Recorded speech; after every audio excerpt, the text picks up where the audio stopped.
சட்டத்தின் முன் அனைவரும் சமமா என்ற கேள்வியை ஒரு கைது சம்பவம் எழுப்பியுள்ளது.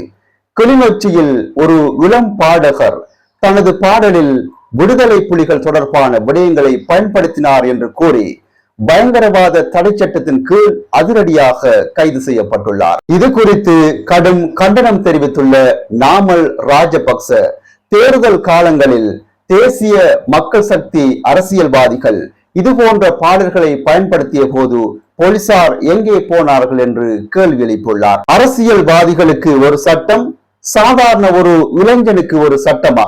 இது அப்பட்டமான அதிகார துஷ்பிரயோகம் என நாமல் ராஜபக்ச தெரிவித்துள்ளார். அடுத்ததாக, முன்னாள் தேசிய புலனாய்வு பிரிவின் பிரதானி சுரேஷ் சலே நீதிமன்ற வழக்குகளிலிருந்து தப்பிக்கொள்வதற்காக மனநல வைத்தியர்கள் முன்பாக பைத்தியம் போல் நாடகம் ஆடுவதாக சட்டமா அதிபர் திணைக்களம் பகீர் குற்றச்சாட்டை முன்வைத்துள்ளது. 8 பயங்கரவாதிகளை தீர்த்து கட்டிய சுரேஷ் சலே இவ்வளவு மென்மையானவரா?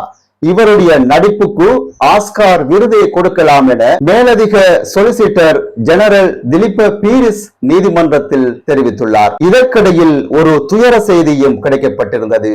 ஹொரனை அங்குர்வாத்தோட பகுதியில் உள்ள முதியோர் இல்லத்தில் ஏற்பட்ட தீ விபத்தில் சிக்கி உயிரிழந்தவர்களின் எண்ணிக்கை 13ஆக உயர்ந்துள்ளதாக கூறப்படுகிறது. 70க்கும் மேற்பட்டோர் தங்கியிருந்த இந்த இல்லத்தில் ஏற்பட்ட சோகமான செய்தி நாடு முழுவதும் பரபரப்பை ஏற்படுத்தியுள்ள நிலையில் இதன் உரிமையாளர் தற்பொழுது கைது செய்து விளக்கமறியலில் வைக்கப்பட்டுள்ளார். அதே நேரத்தில் ஈஸ்டர் ஞாயிறு தாக்குதலில் முன்னாள் ஜனாதிபதி கோட்டாபய ராஜபக்சவுக்கு தொடர்பு இருப்பதாக கூறப்படுவது அப்பட்டமான பொய் என்று முன்னாள் அமைச்சர் அலி சப்ரி கொந்தளித்துள்ளார். அத்துடன் தேசிய மக்கள் சக்தியுடன் இணைந்து பகிரங்க அரசியல் செய்த முன்னாள் போலீஸ் அதிகாரி சானி அபேசேகர மீண்டும் குற்றப்புலனாய்வு திணைக்களத்தின் பணிப்பாளராக நியமிக்கப்பட்டிருப்பது இலங்கை வரலாற்றிலேயே மிகப்பெரிய பைத்தியகாரத்தனம் எனவும் இது முற்றிலும் அரசியல் நோக்கமுடையது எனவும் அலி சப்ரி கடுமையாக விமர்சித்துள்ளார்.